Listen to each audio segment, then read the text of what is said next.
Let's now compare cells in series versus cells in parallel.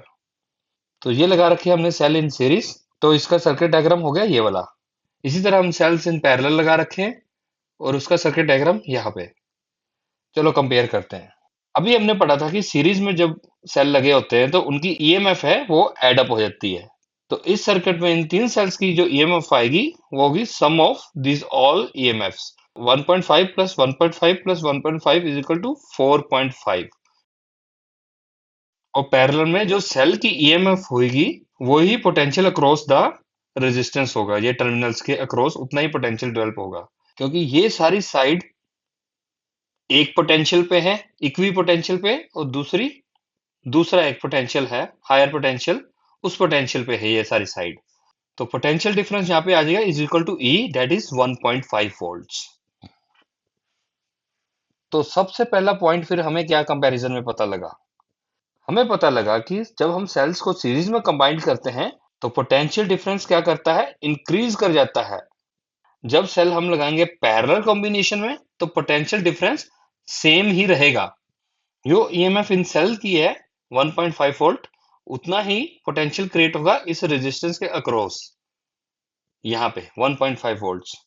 तो by combining cell in parallel potential difference remains same, same ही रह जाएगा। तो ये हो गया पोटेंशियल डिफरेंस पे क्या इफेक्ट होता है। अब देखते हैं करंट पे क्या इफेक्ट होता है when we connect the cells in series versus parallel. तो करंट मेनली डिपेंड करता है एक्सटर्नल लोड के ऊपर कि सर्किट में एक्सटर्नल रेजिस्टेंस कितना है।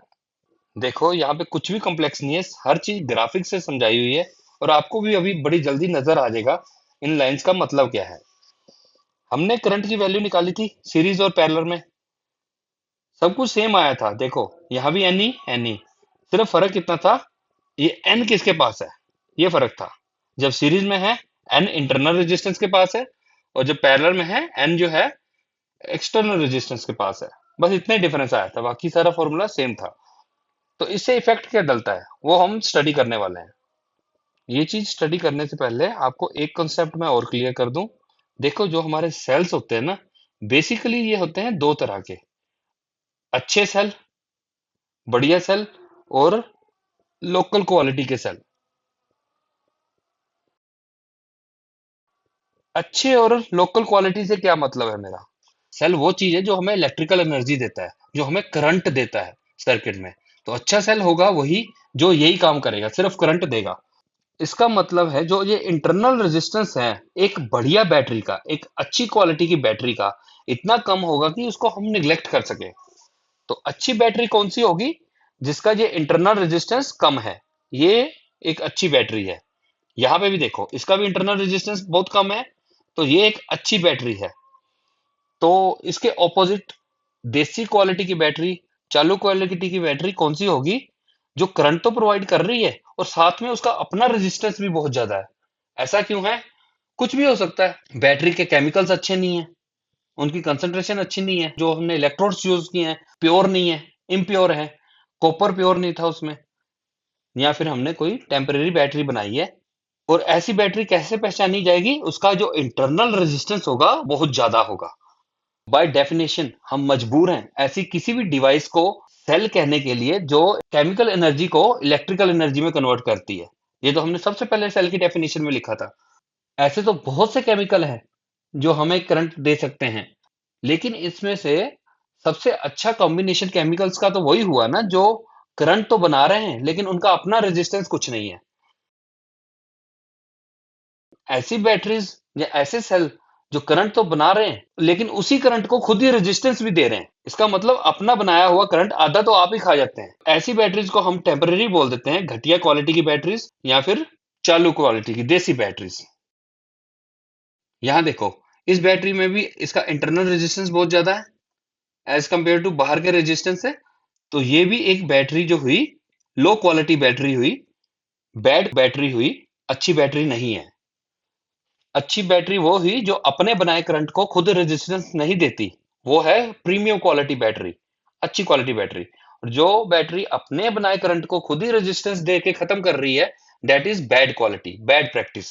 ये सिंपल लेमन लैंग्वेज में आप याद कर लो। और ये ग्राफिक्स का भी मतलब यही है कि आपको पढ़ना ना पड़े, आप सीधा देख लो और पहचान लो। यहां देखो, ये इंटरनल रेजिस्टेंस है, ये कम दिखाया हुआ है एज कंपेयर टू ये बाहर आर। ये एक्स्ट्रा ग्राफिक्स सिर्फ आपके माइंड में जगह बनाने के लिए है टॉपिक की। इस चीज को हम ऐसे पढ़ेंगे, the internal resistance of a cell is much much smaller than external load, therefore can be neglected. इसी तरह यहाँ पे देख लो, ये कैसी बैटरी है, मैंने अभी आपको बताया था, उसका अपना इंटरनल खुद का रेजिस्टेंस ज्यादा है एज कंपेयर टू बाहर के रेजिस्टेंस से। तो ऐसे सेल को हम बोलेंगे बैड क्वालिटी सेल। और इसको पढ़ेंगे कैसे, since internal resistance of the cell small r is very very large than external resistance of the circuit, therefore external resistance can be neglected। देखो यहाँ पे जीरो पुट किया है ना, अभी इसको एक्सप्लेन करते हैं। पहले सिर्फ ग्राफिक समझ लें, एक बार फिर देख लेते हैं। यहाँ पे भी ये कैसी बैटरी है, जल्दी से बताओ मेरे को, गैस करके बताओ। वही है, internal resistance very very small है as compare to external load या एक्सटर्नल रेजिस्टेंस। ये एक बहुत अच्छी बैटरी है जिसका खुद का इतना इंटरनल रेजिस्टेंस नहीं है और सारा का सारा करंट सर्किट को देने के लिए तैयार है। तो इस केस में इंटरनल रेजिस्टेंस को हम निग्लेक्ट कर सकते हैं ऐसी बैटरी के लिए। इस ग्राफिक का क्या मतलब है, इंटरनल रेजिस्टेंस बहुत ज्यादा है as compare to external load के, देयरफॉर एक्सटर्नल लोड को हम निग्लेक्ट कर सकते हैं। और ये एक बैड बैड सेल या बैड बैटरी है।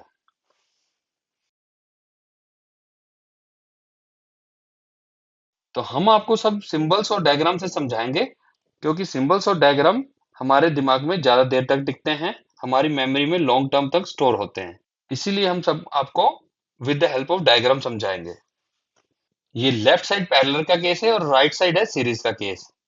तो हमने जैसे कि करंट की वैल्यू निकाली थी सीरीज में, I is equal to N E upon r plus n R.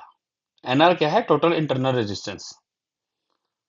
अब हमने निकालना क्या है, करंट का क्या इफेक्ट डलता है जब हम नंबर ऑफ सेल्स इंक्रीज करते हैं। जैसे कि पहले सर्किट में एक सेल लगा था, उसको बढ़ा के हमने तीन सेल या नंबर ऑफ एन सेल्स लगा दिए सर्किट में, तो इसमें करंट के ऊपर क्या इफेक्ट डलेगा, ये चीज हम देखेंगे। देखो, जब हम एक जैसे सर्किट में सिर्फ नंबर ऑफ सेल्स को इंक्रीज कर रहे हैं, तो क्या क्या चीजें चेंज हो सकती हैं। एक्सटर्नल रेजिस्टेंस आर के कोई इफेक्ट डलेगा, ये चीज हम देखेंगे। दूसरा क्या है, इंटरनल रेजिस्टेंस आर, इन सेल्स का इंटरनल रेजिस्टेंस क्या है, इस पे क्या इफेक्ट डलेगा, ये स्टडी करेंगे। तीसरा क्या है सर्किट में, दो तो हो गए रेजिस्टेंस, तीसरा क्या हो गया, करंट आई, जो सर्किट में दौड़ रहा है करंट आई, इसके ऊपर क्या इफेक्ट डलेगा। तीसरी चीज होगी करंट इन द सर्किट। और चौथी चीज ईएमएफ। ईएमएफ भी तो है ना, सेल नंबर ऑफ सेल्स बढ़ा दिए तो ईएमएफ पे भी कुछ ना कुछ इफेक्ट आना चाहिए ना। सर्किट एक जैसा है लेकिन क्या है कि नंबर ऑफ सेल्स बढ़ा रहे हैं। ये चार चीजों में क्या इफेक्ट होता है जब हम नंबर ऑफ सेल्स बढ़ाते हैं, कहाँ पे, आइदर इन सीरीज और इन पैरेलल।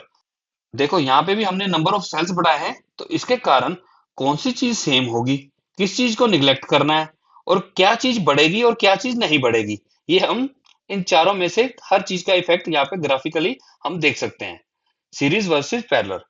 और साथ में इनका मैथमेटिकल रिलेशन क्या है, तो ये हमें यहाँ से पता लग जाएगा।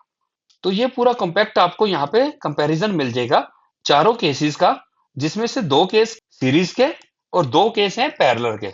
और दो केस भी क्या है, एक अच्छी बैटरी, गुड बैटरी, और एक बैड बैटरी।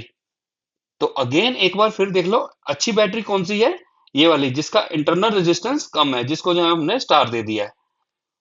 और बैड बैटरी कौन सी है, जिसका जो हमने मजबूरी में बनाई है, जहां घटिया केमिकल से बनाई है।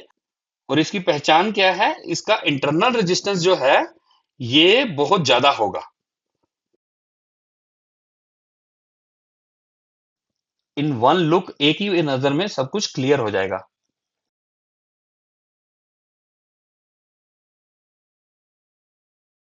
तो सबसे पहले हम देखते हैं सीरीज कॉम्बिनेशन को। हमने करंट की वैल्यू निकाली थी, करंट इन द सर्किट क्या होगा, I is equal to N E upon R external resistance plus total internal resistance N R. अब झगड़ा किस चीज का है?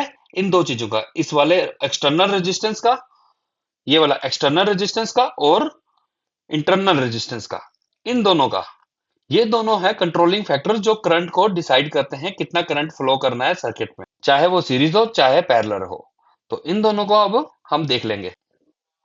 अब हम देखेंगे करंट की वैल्यू सीरीज और पैरेलल में। देखो, करंट को सबसे कंट्रोल करने वाला जो फैक्टर है वो है ये डिनोमिनेटर, इसमें आर, ये वाला आर, जिसको बोलते हैं ये एक्सटर्नल लोड, और ये एनआर, बैटरी का इंटरनल रेजिस्टेंस। यानी एक्सटर्नल रेजिस्टेंस और इंटरनल रेजिस्टेंस की फाइट है, और यही एक डिसाइडिंग फैक्टर है। तो इन दोनों में से एक ही टिकेगा, दूसरा निगलेक्ट हो जाएगा। तो इन दोनों की आपस में लगा लो कि बनती नहीं है, एट ए टाइम दोनों में से एक ही की चलेगी। तो हमारा सबसे पहला केस क्या हो गया? जब internal resistance of a battery बहुत ही कम है, मतलब ऐसी बैटरी जो हमें करंट तो दे रही है लेकिन उसका अपना रेजिस्टेंस नहीं है, मतलब वो एक गुड बैटरी है, अच्छी बैटरी है, जो सिर्फ समाज सेवा कर रही है, करंट दे रही है और अपना कोई रेजिस्टेंस नहीं है। अगर उसका अपना रेजिस्टेंस नहीं है तो हम क्या करते हैं, उसके इंटरनल रेजिस्टेंस को कर देते हैं निगलेक्ट।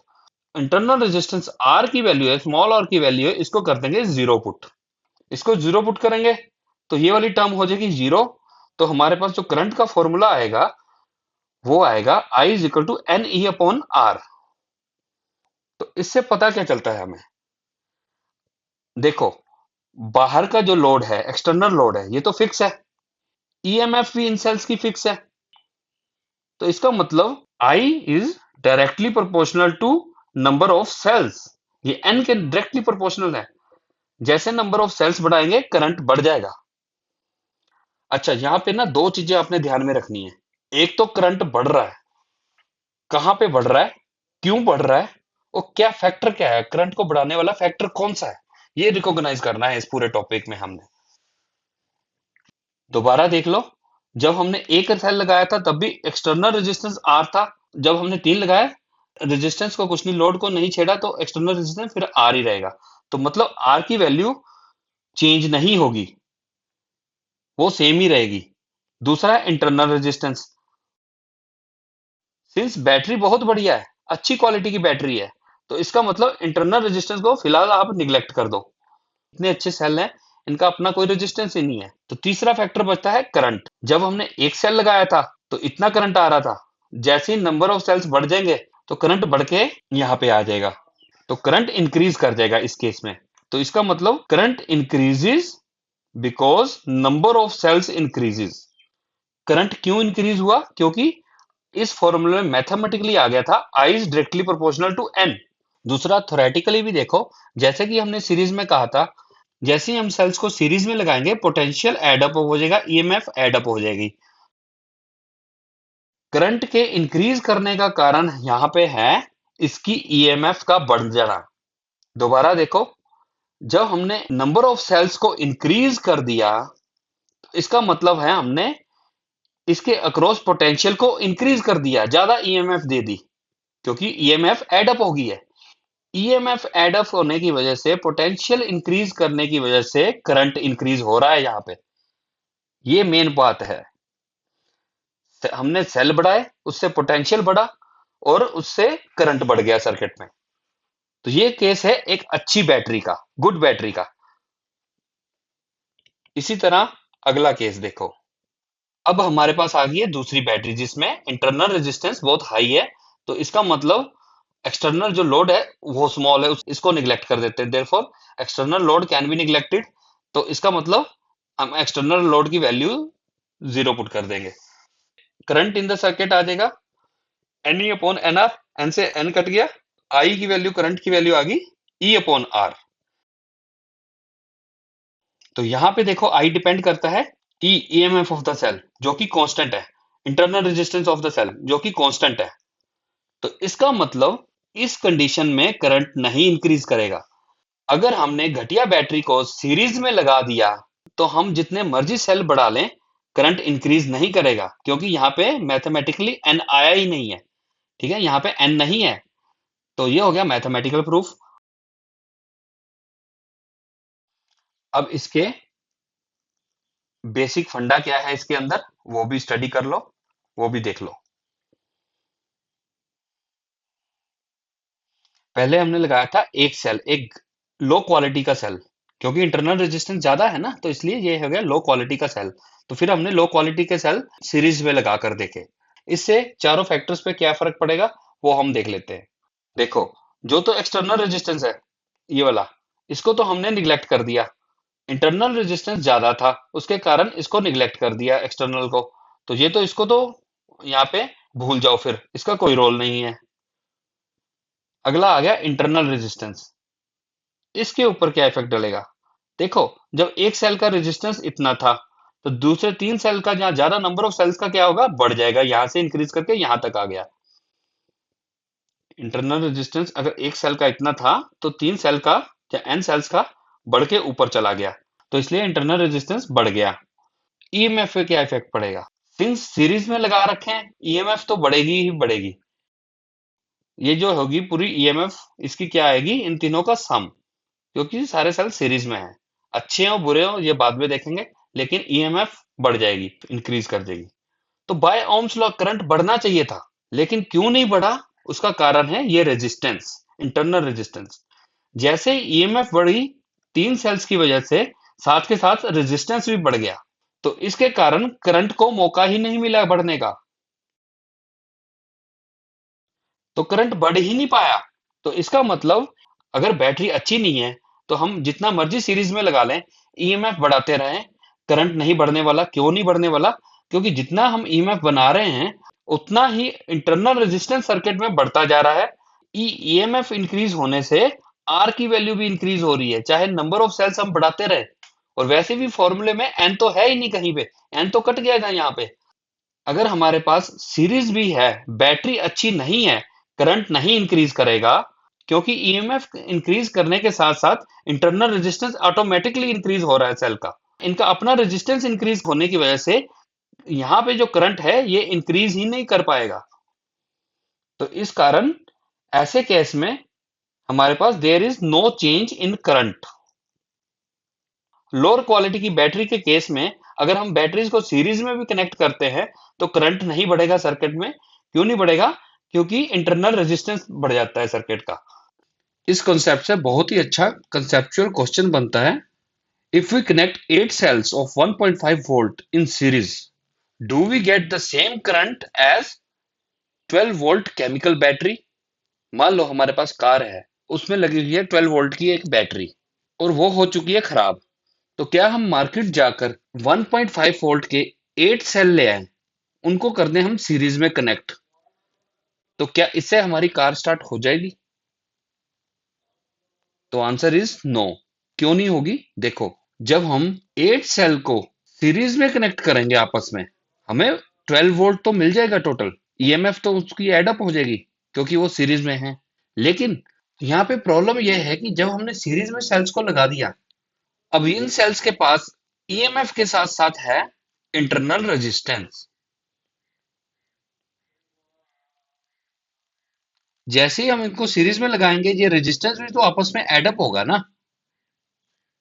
ठीक है, ये भी तो हमारे पास क्या है कि आपस में एडअप हो जाएगा, जिसके कारण रेजिस्टेंस इन द सर्किट जो है आर, ये बढ़ जाएगा।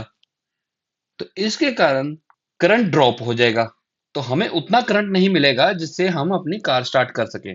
क्योंकि सेल्स को सीरीज में लगाते ही उनका इंटरनल रेजिस्टेंस जो होता है एडअप हो जाता है, वो इतना ज्यादा इंक्रीज कर जाता है कि करंट की वैल्यू जो है ड्रॉप हो जाती है। तो इस कारण ये 8 सेल मिलकर भी इस बैटरी को रिप्लेस नहीं कर सकते, और ना ही ये हमारी कार को स्टार्ट कर सकते हैं। तो ये सेम केस है, ये वाला। तो इस केस में क्या है, जब हमारे पास बैटरी अच्छी नहीं है, या फिर ऐसी बैटरीज हैं जिनका इंटरनल रेजिस्टेंस बहुत ज्यादा है, तो उस केस में हम अपनी सेल्स को या बैटरीज को सीरीज में भी कनेक्ट कर लें, तब भी करंट नहीं बढ़ेगा। क्यों नहीं बढ़ेगा? क्योंकि सीरीज में कनेक्ट करने से इंटरनल रेजिस्टेंस बढ़ जाएगा, इसलिए इस कॉम्बिनेशन में करंट में कोई चेंज नहीं आने वाला। अब देखते हैं पैरेलल कॉम्बिनेशंस।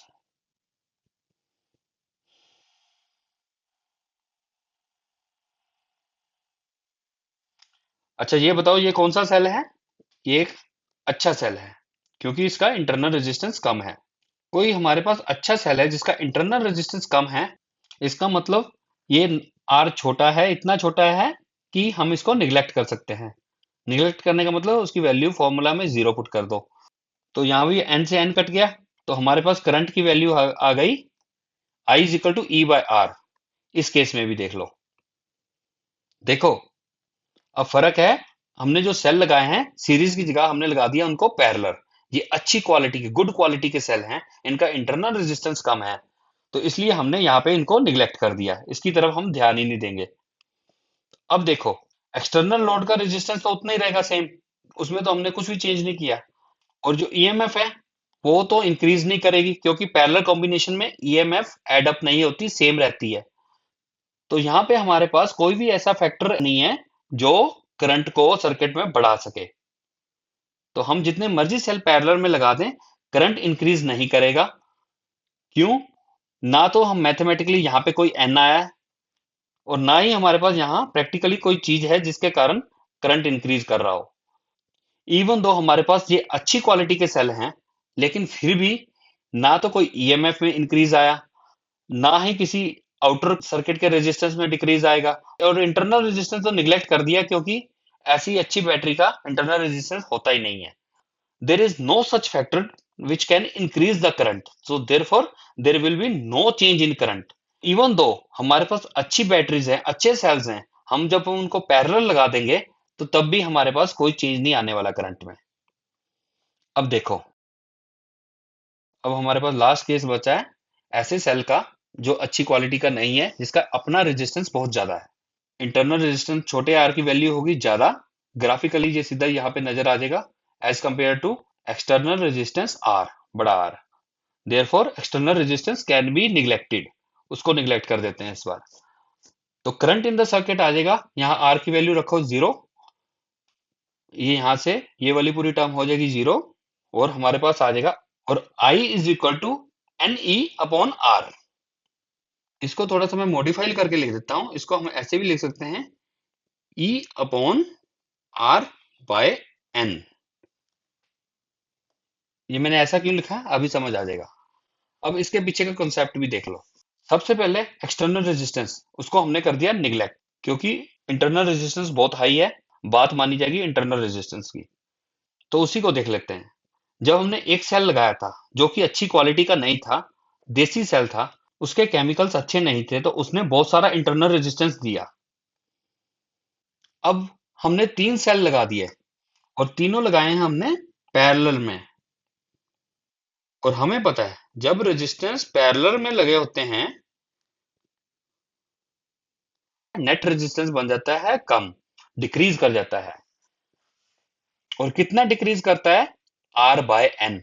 ये हमने निकाला था ना यहाँ पे, ये r by n, r by n internal resistance, इसमें टोटल इंटरनल रेजिस्टेंस कितना आया था? आर बाय एन, ये निकाला था हमने। सेम यहाँ पे आर बाय एन, क्योंकि सारे सेल पैरेलल में हैं, इसका इंटरनल रेजिस्टेंस कर देगा इस केस में डिक्रीज। ये डिक्रीज कर गया। जब रेजिस्टेंस डिक्रीज कर गया तो करंट क्या करेगा? इंक्रीज।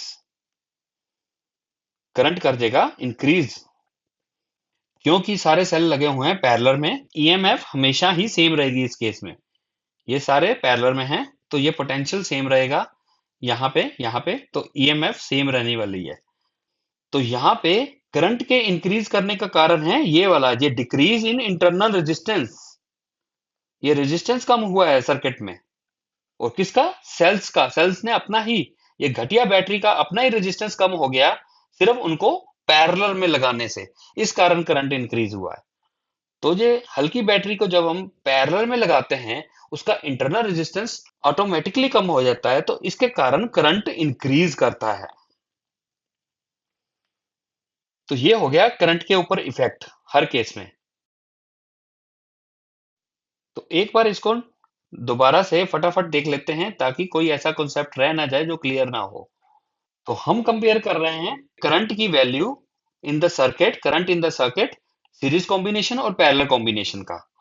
देखो इसके लिए हमने कहा था हमारे पास दो तरह की बैटरीज होती हैं। एक वो बैटरी जिसका अपना रेजिस्टेंस कम होगा, इंटरनल रेजिस्टेंस कम होगा, इसको बोलेंगे गुड बैटरी, गुड सेल। एक दूसरी बैटरी जिसका इंटरनल रेजिस्टेंस हाई होगा, इसको बोलेंगे बैड सेल।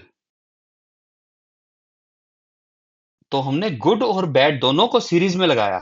ये गुड को भी सीरीज में लगाया, गुड को भी सीरीज में लगाया और बैड को भी सीरीज में लगाया। जब हमने गुड बैटरी को सीरीज में लगाया, उसका अपना रेजिस्टेंस इतना कम था कि उसकी वैल्यू होगी 0। जिससे हमें यह पता चला कि हम अगर नंबर ऑफ सेल्स जितने मर्जी बढ़ा दें, वो करंट को रेजिस्टेंस नहीं देने वाले। तो इसका मतलब by increasing the number of cells EMF increases, therefore current also increases. ऐसे ही बैट बैटरी को जब हमने सीरीज में लगाया, तो बाहर के जो एक्सटर्नल लोड का रेजिस्टेंस ये आर था, इसको निग्लेक्ट कर दिया, और हमारे पास जो फॉर्मूला आया उसमें नंबर ऑफ सेल्स का कोई लेना देना नहीं था, एन नहीं आया। तो इस केस में क्या हुआ, by increasing the number of cells, ये सेल्स हमने इंक्रीज किए बैट बैटरी के, बैट सेल के जब हमने नंबर ऑफ सेल्स सर्किट में इंक्रीज करते गए, उससे क्या हुआ, there is no change in current, current में कोई चेंज नहीं हुआ। ऐसा क्यों हुआ, क्योंकि by increasing the number of cells even though the EMF gets increases, EMF तो बढ़ रहा है और साथ के साथ ये इंटरनल रेजिस्टेंस भी बढ़ रहा है। नंबर ऑफ सेल इंक्रीज करने से ईएमएफ और इंटरनल रेजिस्टेंस इन सेल्स का ये दोनों बढ़ते गए, जिस कारण करंट में कोई भी चेंज नहीं आया।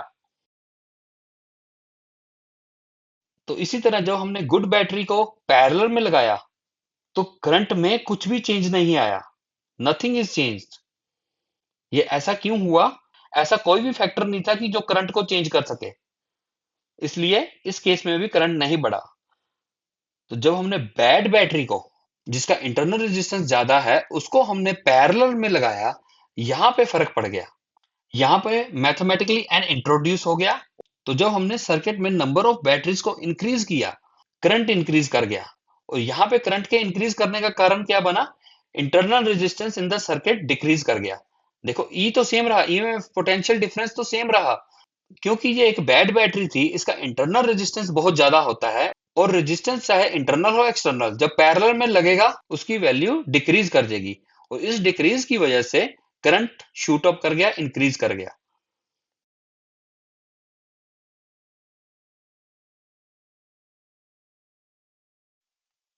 तो इसका मतलब ये हुआ कि अगर हमें करंट ज्यादा चाहिए सर्किट में, हम देखेंगे बैटरी कैसी है। अगर वो अच्छी है, इसका मतलब उसका इंटरनल रेजिस्टेंस होगा कम, तो हम उसे लगा देंगे सीरीज में। अगर वो देसी बैटरी है, कोई जुगाड़ है, कोई ऐसा सा सेल है जिसका इंटरनल रेजिस्टेंस ज्यादा है, तो हमें अगर करंट चाहिए तो हम उसे लगाएंगे पैरेलल। और इस केस में एक और चीज ध्यान रखनी है, ये आर जो है, एक्सटर्नल रोड है, ये ज्यादा नहीं होना चाहिए, ये हमेशा इसके इंटरनल रेजिस्टेंस से कम होना चाहिए। ऐसी बैटरीज को हम लगाएंगे पैरेलल, ताकि हमें अच्छा करंट मिल सके। तो ठीक है, ये हो गया हमारा सीरीज वर्सेस पैरेलल, बिल्कुल सिंप्लीफाइड।